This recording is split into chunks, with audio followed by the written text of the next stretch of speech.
So, good morning, everyone. Welcome to Pragnya IAS. As part of the NCERT series, today we will be discussing about the political science NCERT of class 9th. And in this, we will be starting up with the first topic. The chapter name is Democracy in the Contemporary World. Okay. So today we will be discussing about what exactly is democracy and how the democracy has been in the recent times in the various countries of the contemporary world. So before going into the lecture, firstly we should understand what exactly is democracy. So democracy is a very prominent form of government which directly implies the rule by people. That means in democracy, the people will rule themselves. Okay. So this part of the question is clear. So democracy means it is nothing but the people's ruling themselves. So this can be done either directly or indirectly. If the people are ruling themselves directly, it becomes direct democracy.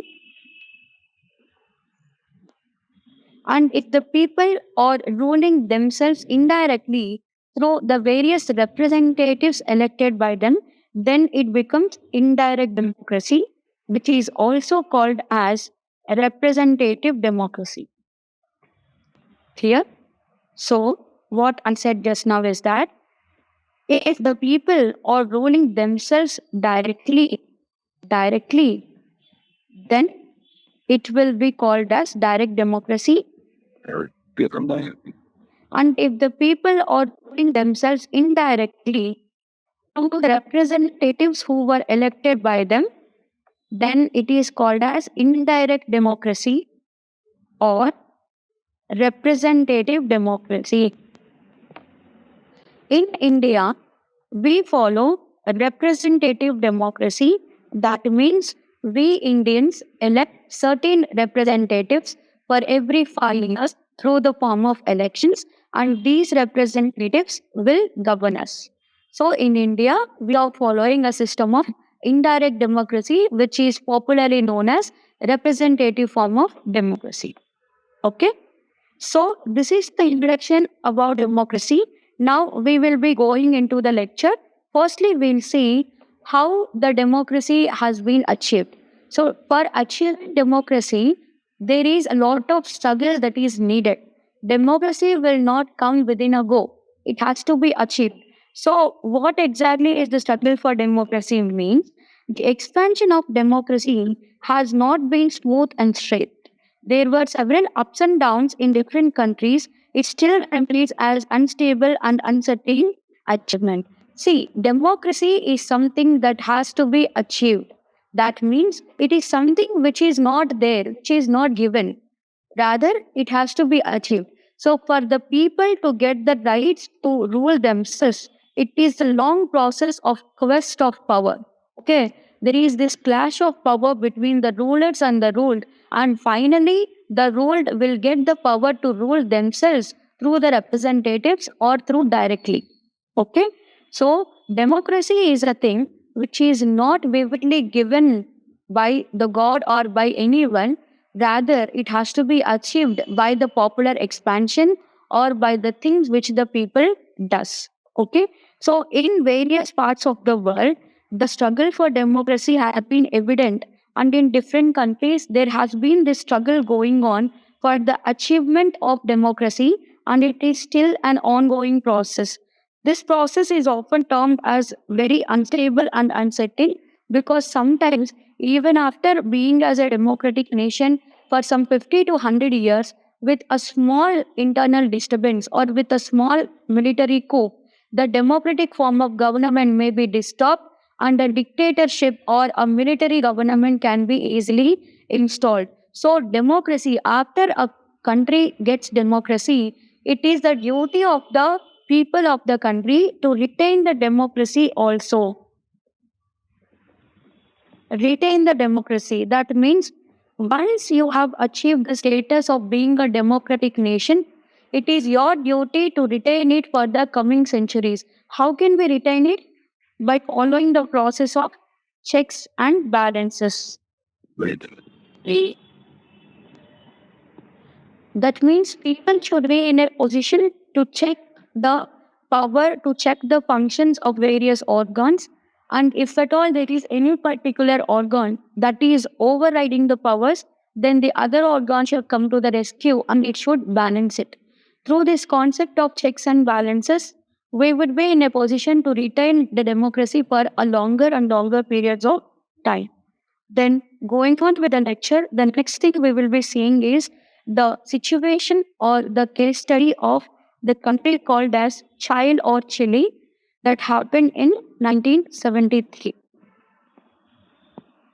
So, Chile is a country in South America.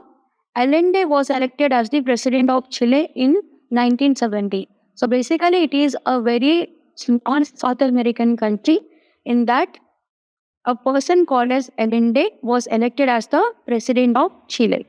But on 11 September 1973, he was killed in a military attack. This was a famous military coup in Chile.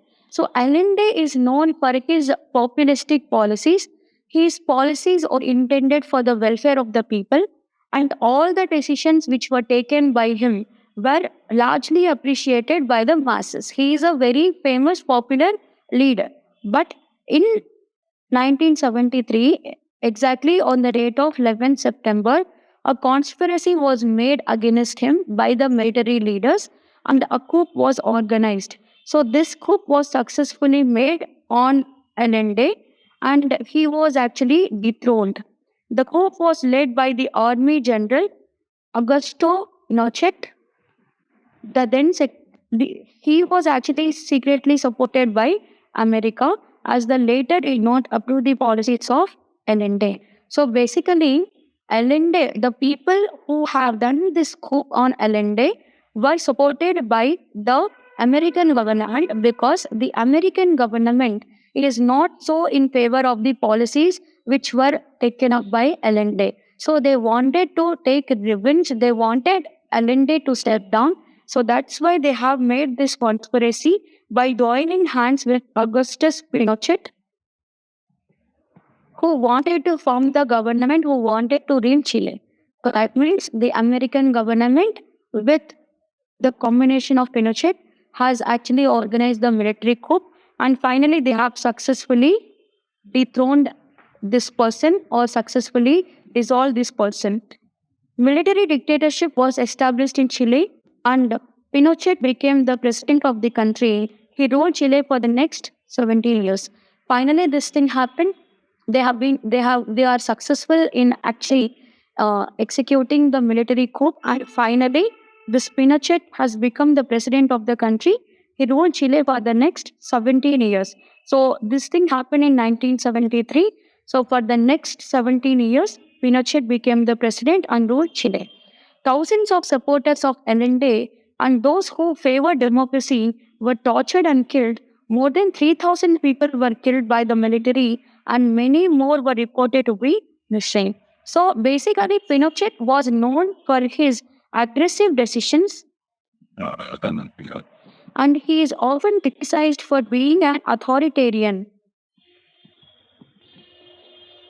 Okay, unlike his preceder, this Allende, who was very, very democratic and who was welfare oriented, this Pinochet was known for his aggressive actions and the things which he does as being a dictator.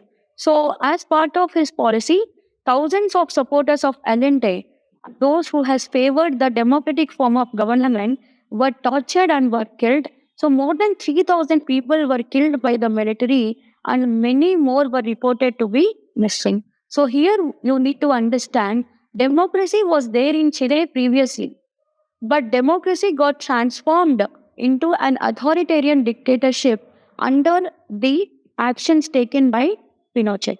Okay, the situation of Chile is a quite example that once democracy is achieved, it is very, very important to restore the democracy or to retain the democracy for the coming years. Okay. So then, when the democracy was restored in Chile, Pinochet decided to hold a referendum in 1988 as he was confident that the people would vote for him. However, the people of Chile were not in favor of a dictatorial government and voted no Pinochet's rule, and Chile once again became a democratic nation. So, as I said, I could. power corruption cannot sustain for many years. Cannot sustain for many years. Wait. So basically, any person who has misused the power and who always misuses the power, that person cannot sustain for many of the years to come. So one day or the other, he will be dismissed by the citizens' action. The same thing happened with Pinochet also. Actually, Pinochet dug his own grave. He actually conducted this, placed a referendum, and he was very confident that the citizens of Chile would vote in favor of him.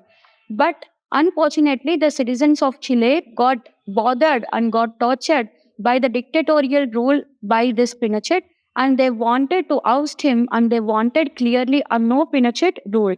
Finally, the Chile became a democratic nation again by restoring the democracy and by ousting Pinochet.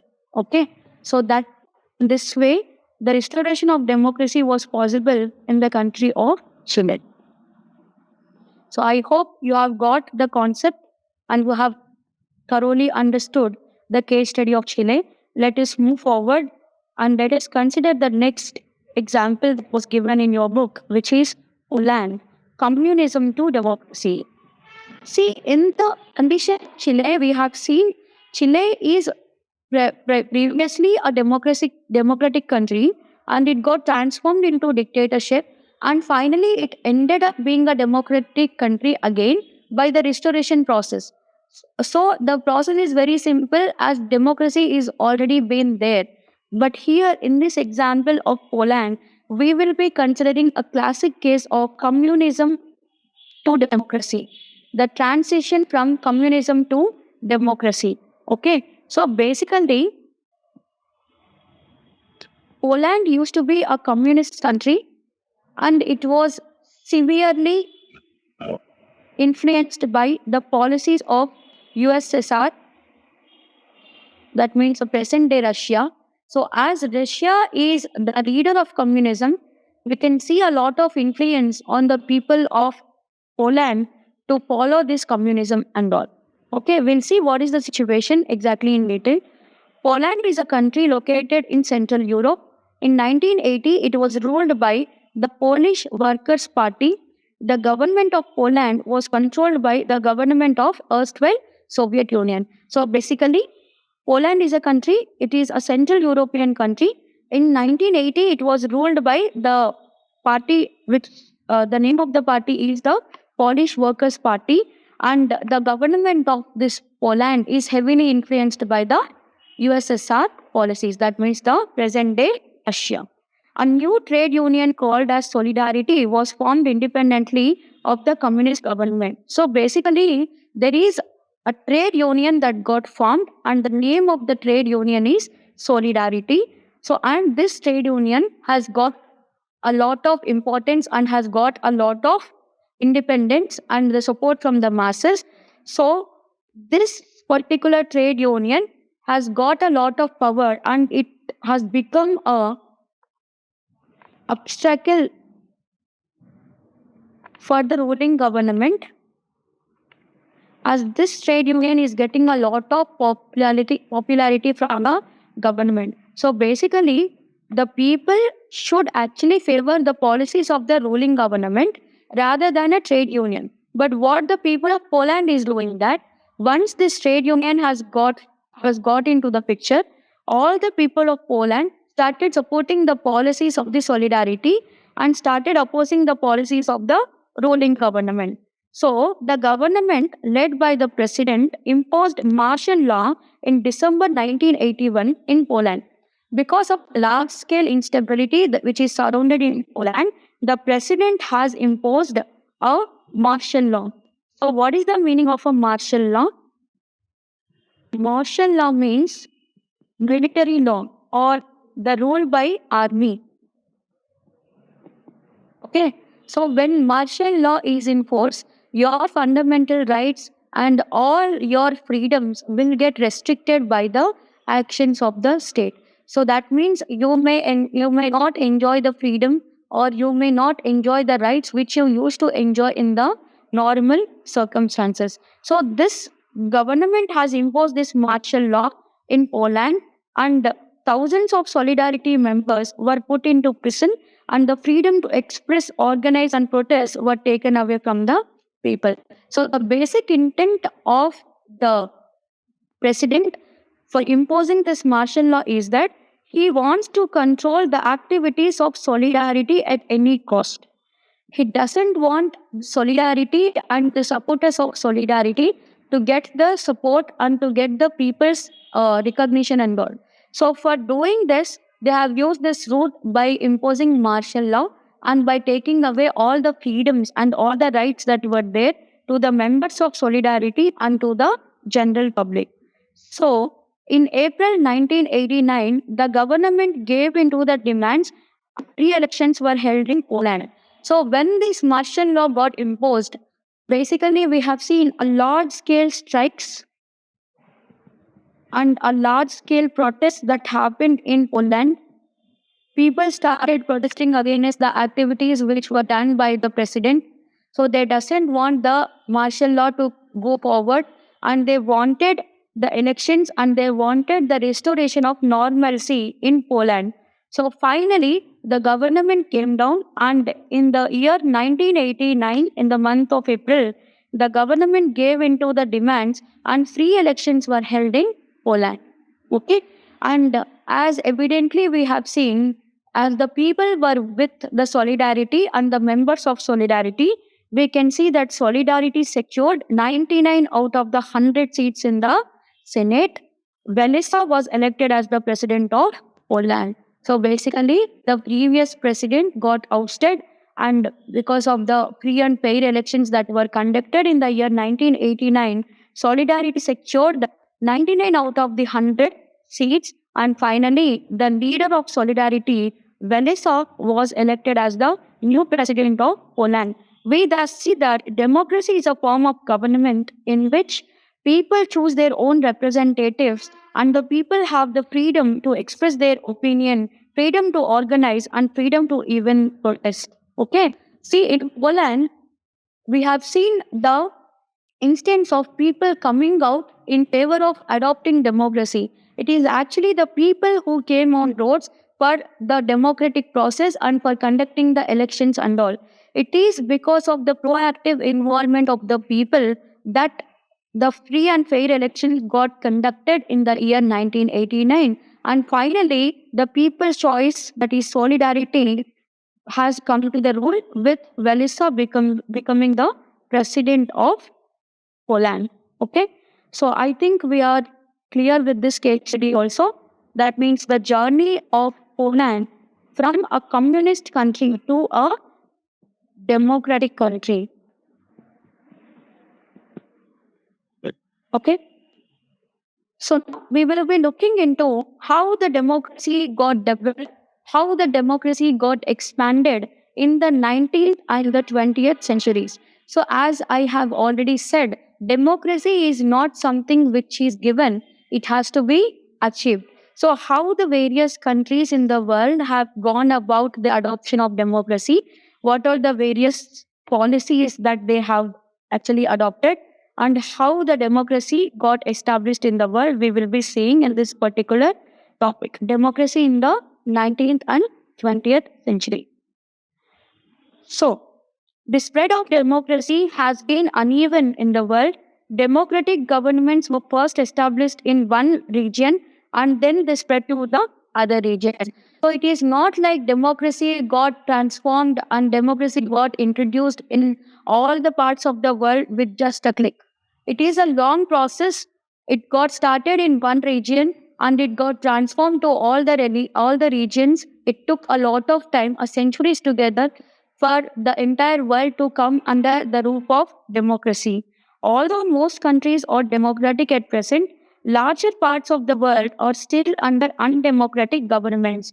See here, we may have seen this that most of the countries in the present day are democratic. That means they are following democracy. But the question here is, can we call a country as a democracy just because they adopted democracy? The answer is no.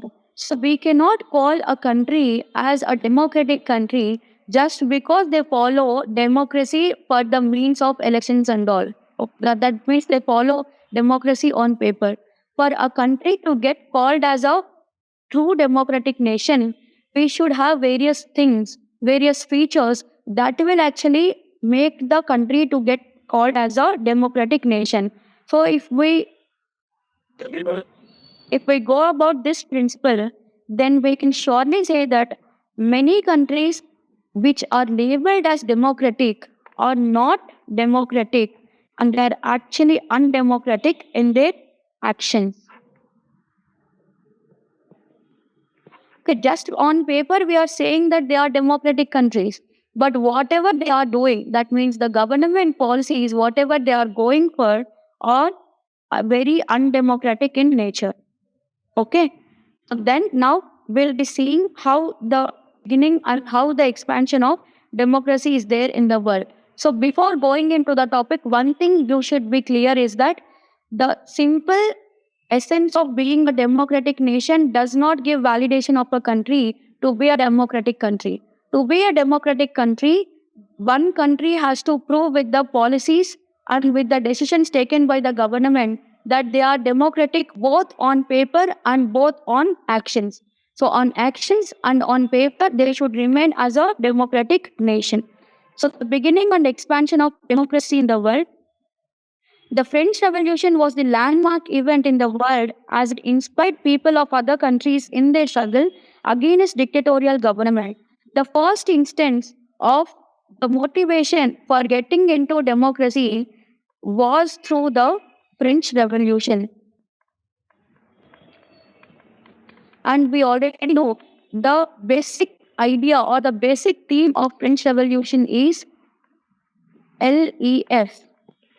That means liberty, What? equality, Evaluate. fraternity. So basically, French Revolution was a quest for establishing the democracy in France, and the main motive they have used is that liberty, equality, and fraternity. So, by the success of this French Revolution, many countries that were there has got the inspiration and has got the zeal that they can also come up with this kind of thing. The next instance is in 1776, the American Revolution led to the formation of the democratic government in America, and only few people had the right to vote. In 1776, another instance came through the American Revolution. So, this revolution has led to the development or led to the establishment of the United States of America as a democratic nation. Okay. So through this thing also, many countries have got the inspiration to go for the transformation of themselves into a democratic form of government. So by 1900, New Zealand was the only country where every adult has the right to vote. So basically, though we have seen American government becoming a democratic government and the France adopting democracy and all, but still the franchise or the voting rights given were very, very limited. That means the right to vote is very, very limited. So all the people have not been awarded the right to vote. The franchise rights or the voting rights were restricted, and only certain sections of the society were given the right to vote, maybe on the basis of the property or maybe on the basis of education, they were given the right to vote. So by 1900, the only country which gave universal voting rights to all the people in their nation is New Zealand. Yeah. Okay, and it was the only country which has done so by 1900. Yep. Next, the end of colonialism in many countries of Asia and Africa also led to the establishment of democratic governments. India became a democratic government in 1947. So, in the colonial era, many African and Asian countries who are the victims of colonialism, whether it may be by the British or whether it may be by Portuguese or whether it may be by Dutch, all these countries started getting independence by popular struggles. So, through the independence that was given to the colonial countries or the third world countries, many other countries have got the inspiration to go for the popular struggles in achieving the independent democratic government status. So, India is also an example for this. We have gone for the popular struggle in the form of Indian national movement. In the form of Indian national movement. From 1885, this struggle started and it ended in 1947 through the achievement of Indian independence and through the establishment of India as a democratic nation. Sure. Okay. Yeah. So in 1980, many countries became democratic. The disintegration of USSR further accelerated this process. When the USSR disintegrated into 15 countries, the political map of world underwent a great change. See, after the colonial countries coming out of colonialism and establishing democracy in the world, the next big event that have paved the way for the establishment of democracy or the expansion of democracy is the disintegration of USSR.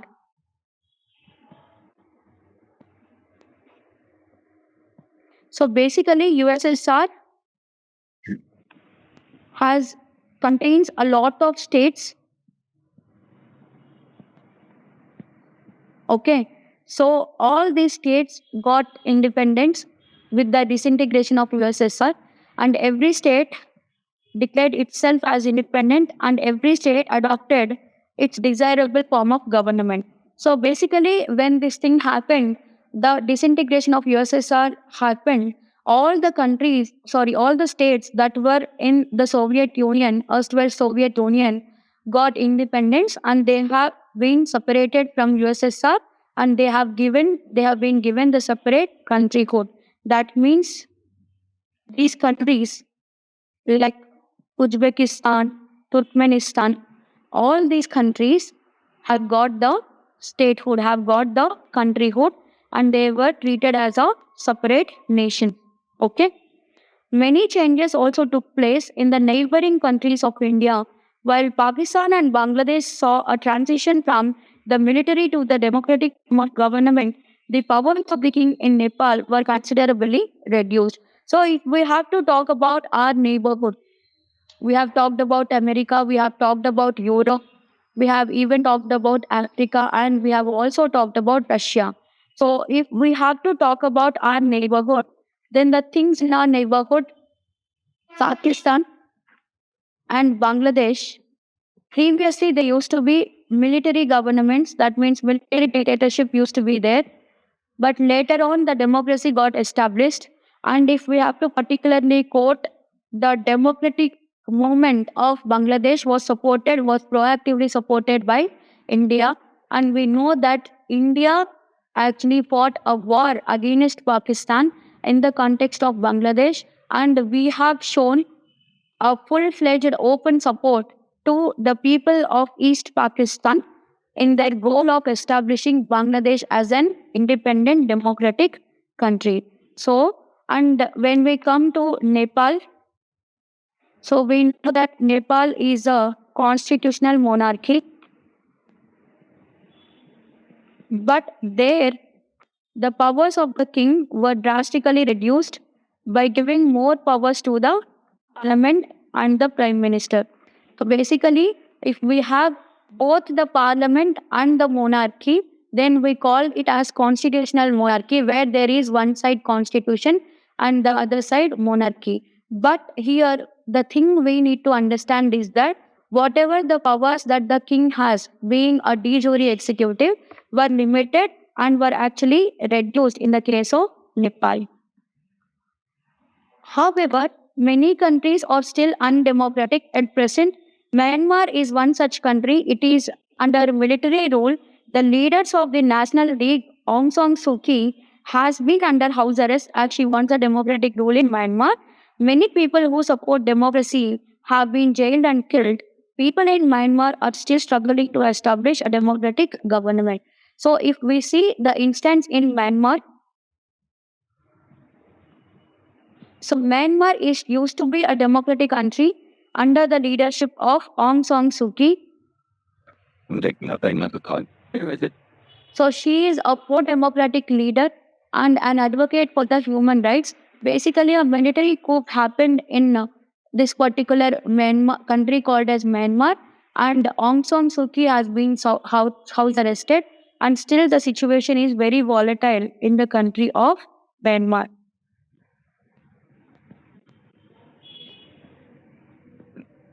So now let us talk about how the democracy is there in the international organizations. See, there is no as such international law or as such international guidelines to guide us. It is through these international organizations, countries will live in harmony with each other.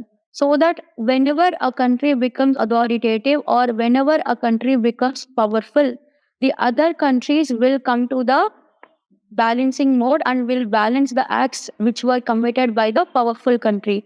So, through the international organizations, we want to establish this multilateralism. Multilateralism means the power should be concentrated in multi areas or multi countries. Multi means many. That means the power should be in the hands of many countries, not in the hands of one country or two countries. So, if we see the instances of 1960s and 1970s and all, the powers were concentrated in the hands of two countries only. So you already know the first one is USA and the second one is USSR. So whatever the decisions that were to be taken, it is either taken by USA or either taken by USSR. But the situation has to be changed, and for changing the situation, we have got the help of many international organizations which are aiming to promote multilateralism. That means there should be multiple centers of power through the multiple involvement of countries in the international organizations. So let us see, the United Nations has 192 member countries. Each country has one vote in the General Assembly. This makes the UN body look like a very democratic organization. So basically we have 192 countries and we have got 192 votes. Every country will have one vote in deciding about the various decisions that were taken by the UNGA. Though it sounds to be very, very democratic, but it is not so, because the UNGA, the decisions taken by UNGA were not very prominent. If we have to take any important decision that were important for any nation or for important any kind of security reasons and all those decisions will be taken by the United Nations Security Council and not the UNGA. That means the General Assembly will talk and will discuss about the unimportant things. But the important things that were needed for the various nations or the very, very sensitive things or the controversial things, on this the decisions were not taken by UNGA but were taken by UNSC, United Nations Security Council. But here the problem is, unlike the General Assembly, which gives one vote to one country, the UNSC has this concept called as veto power. The veto will be given to the permanent P5 countries. Okay, so the P5 countries have the authority to veto a decision. That means, if let's say there is a resolution that is going on against a country, okay, So let's say if a resolution is going on against the country called as Israel about the activities that which it has done in the Hamas issue in the Palestine. So this thing happened, and the resolution says that all the countries should come together to actually go for boycotting Israel and all. So this resolution happened. So let's say this resolution was introduced in the UNSC and all the countries have favored the resolution. But here, if there is one country which does not favor the resolution, let's take it as USA, then automatically the resolution will get lapsed because one permanent P5 country is opposing the move. Though the entire UNSC is actually favoring the move, just because that one P5 country is not favoring the move, this resolution will get lapsed. So this is the basic drawback of UNSC. The Security Council have 5 permanent members: USA, Russia, France, UK and China. 10 other members were being elected as the temporary members for a term of 2 years. Okay. But here the problem is only the 5 permanent members have the real powers to take any decision in case of wars. Each country has veto power. This means that the Security Council cannot take any decision if any permanent member country says no to that decision. Though the decision is very, very effective, though the decision is very, very needed, and even if everyone were in support of that particular decision, but still, if any of the P5 country is saying no to the decision, then automatically the decision will be considered as no for all. So, though we are saying United Nations have been established for promoting the democratic values, for promoting international peace and all, but still UNSC is something which is very, very undemocratic in nature and in action, because giving some countries the required power, superpower, in order to veto any kind of decision is something that is very, very undemocratic. Like, The next one, the president of the World Bank has always been a citizen of the US. This shows the influence of the US in the policies of the World Bank. So we have another important international institution called as World Bank, which will actually assist in the process of development, especially to the underdeveloping or the developing countries. So the situation here is every time whenever the president of World Bank is chosen, it would always be the citizen of USA.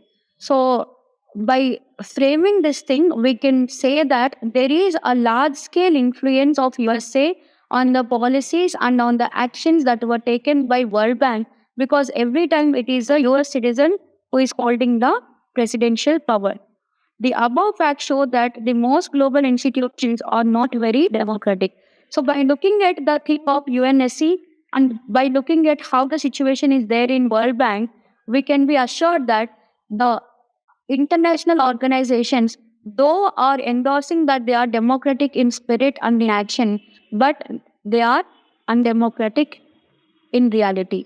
Okay, whatever they are doing, it is very heavily tilted towards the West and the Western domination by USA and UK, and they are hardly doing anything for the development of the third world countries or the countries which were affected by colonialism. Okay, so now we'll see how the democracy gets promoted. Promotion. Okay, so from the first instance itself, I have been insisting that democracy is something which is not there and which has to be achieved. That means we will not get democracy by default. It is something that we have to achieve.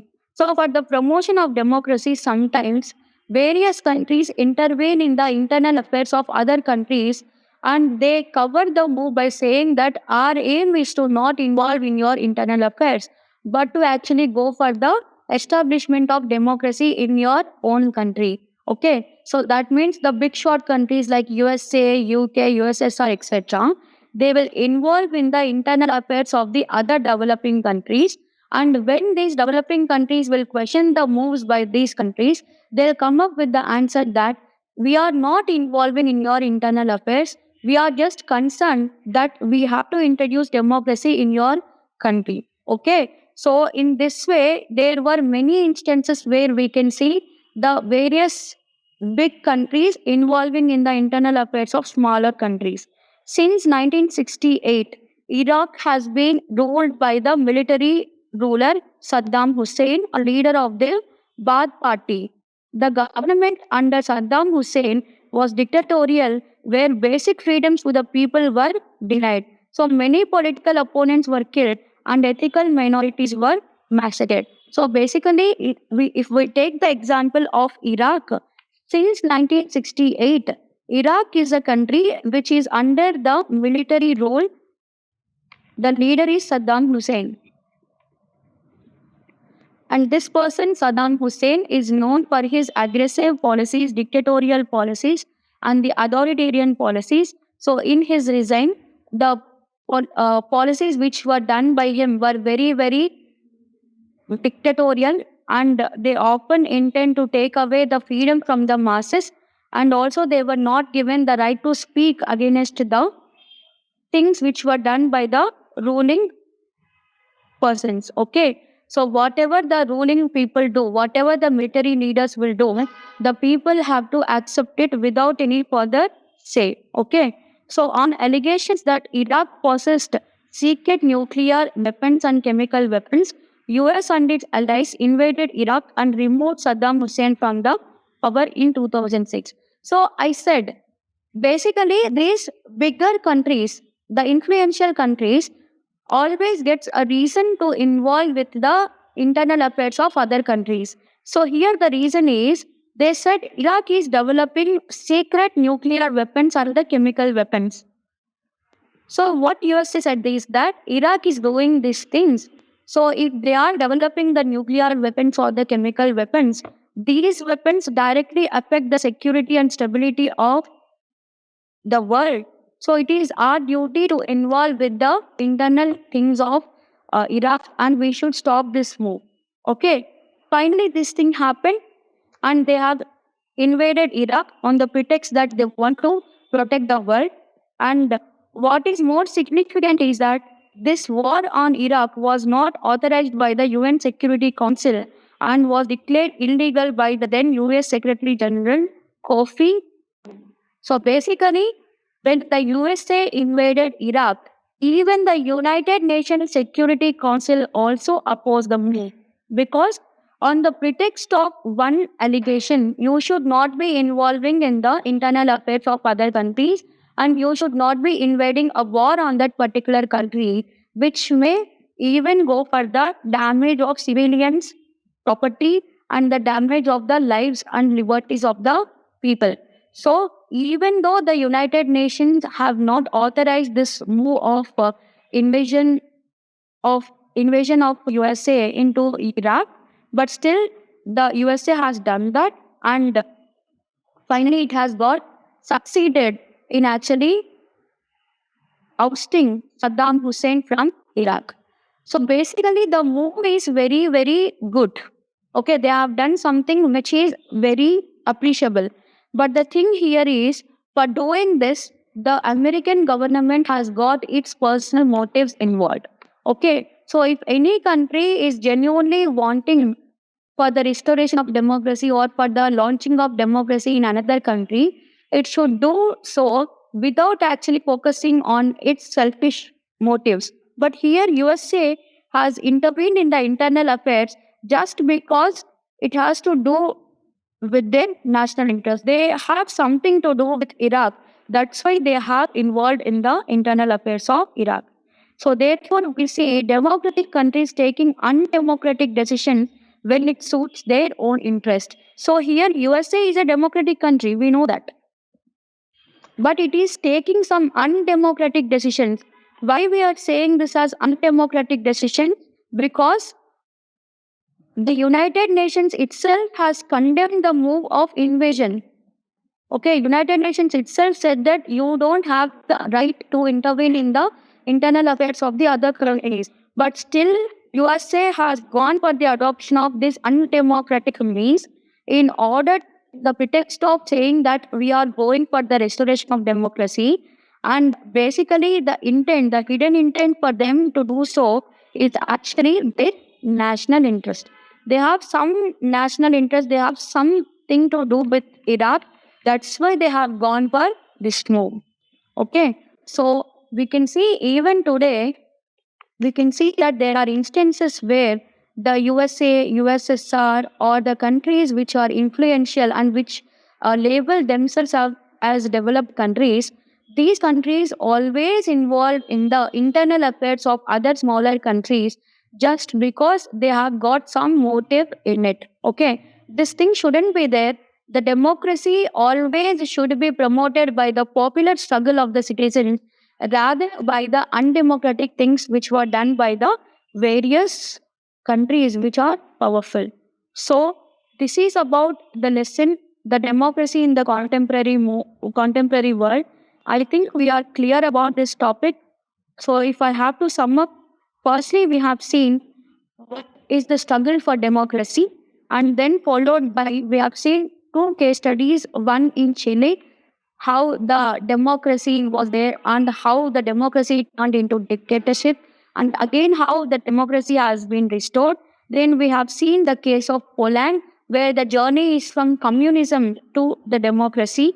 And next, we have seen how the democracy has got developed in the 19th and 20th centuries, how the world countries have adopted democracy, and we have seen how the third world also have adopted the democracies and all. We have seen the disintegration of USSR and its effects on democracy. And finally, we have see the democracy in the international organizations, how the international organizations, how far they are democratic in nature, we have seen. And the verdict is that many of the international organizations are not democratic. They are showing that they are democratic on paper, but in reality, the things which they have done are sounding very, very undemocratic in nature. So the conclusion is, for the promotion of democracy, the people should come together and should actually strive for the establishment of democracy rather than giving for the third party to come and intervene in the internal affairs. So, in this way, presently democracy is the most suitable and the most effective form of democracy, effective form of government, not in terms of absolute but in terms of relativity. When we compare the other forms of government, I can say the best practicable form of government and which is useful for a larger countries which have a very high rate of population is democracy. Okay, so we'll stop here and we'll continue in the tomorrow's class. So make sure you like and share and subscribe to Pragnya IAS for upcoming videos like this.